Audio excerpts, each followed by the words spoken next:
బంగాళాఖాతంలో ఏర్పడిన అల్పపీడనం వాయుగుండంగా మారింది. ఈ ప్రభావంతో కడప జిల్లా వ్యాప్తంగా మేఘాలు అలుముకున్నాయి. ఉదయం నుంచి వర్షాలు కురుస్తున్నాయి. ఎడతెరిపి లేకుండా కురుస్తున్న వర్షాల కారణంగా వర్షపు నీరు రోడ్లపైకి చేరింది.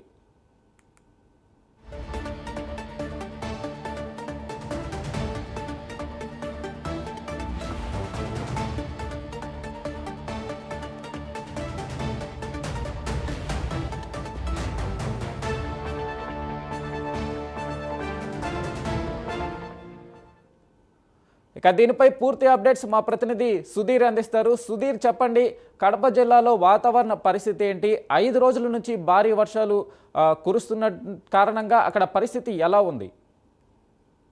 Good morning Venkat. ముఖ్యంగా చూసుకుంటే కనుక గడిచిన 2 రోజుల నుంచి కూడా ఉమ్మడి కడప జిల్లా వ్యాప్తంగా అయితే కనుక వానలు అయితే దంచి కొడుతున్నాయని చెప్పుకోవచ్చు. అయితే ముఖ్యంగా వాయువ్య బంగాళాఖాతంలో ఏర్పడినటువంటి అల్పపీడన ప్రభావంతో కూడా పూర్తిస్థాయిలో కూడా భారీ వర్షాలు అయితే కనుక కురుస్తాయని చెప్పుకోవచ్చు. అయితే ఉదయం నుంచి కూడా మనం చూసుకుంటే కనుక దాదాపుగా భారీ వర్షమే ఉమ్మడి కడప జిల్లా వ్యాప్తంగా కురుస్తుంది. ఇప్పటికే ఉమ్మడి జిల్లాలో ఉన్నటువంటి ప్రాజెక్ట్ కూడా పూర్తిస్థాయిలో కూడా కలకలాడుతున్న పరిస్థితి అయితే ఉంది. అయితే ముఖ్యంగా మనం చూసుకుంటే కనుక కడప నగరంలో అయితే కనుక దాదాపుగా ఇప్పటికే కడప ఆర్టీసీ బస్ స్టాండ్ కావచ్చు, అలాగే ప్రకాష్ నగర్ కావచ్చు, అలాగే మృత్యుంజయకుంట తదితర ప్రాంతాల్లో ఇప్పటికే కూడా పూర్తిస్థాయిలో కూడా ఏదైతే వర్షపు నీరు కూడా ఇళ్లలోకి వెళ్ళిన పరిస్థితి అయితే ఉంది. అయితే పూర్తిస్థాయిలో కూడా అక్కడైతే మనకు చూసుకుంటే కనుక ఇళ్లలోంచి నీళ్లు కూడా తీసుకొని బయటకు వేసుకున్న పరిస్థితి అనుకోని చెప్పుకోవచ్చు. అయితే మనం మరో పక్క చూసుకుంటే కనుక ఎన్జిఓ కాలనీ నుంచి ఆర్టీసీ బస్ స్టాండ్కి వెళ్లే రూట్ కూడా పూర్తిస్థాయిలో కూడా ఒక పెద్ద సముద్రంగానే మారిందని చెప్పుకోవచ్చు. అయితే మురికి కాలువలో పూడికతీత పేరిట కూడా అక్కడ పెద్ద స్థాయిలో కూడా కాలువలపై కూడా కప్పు తీయకుండా పూర్తిస్థాయిలో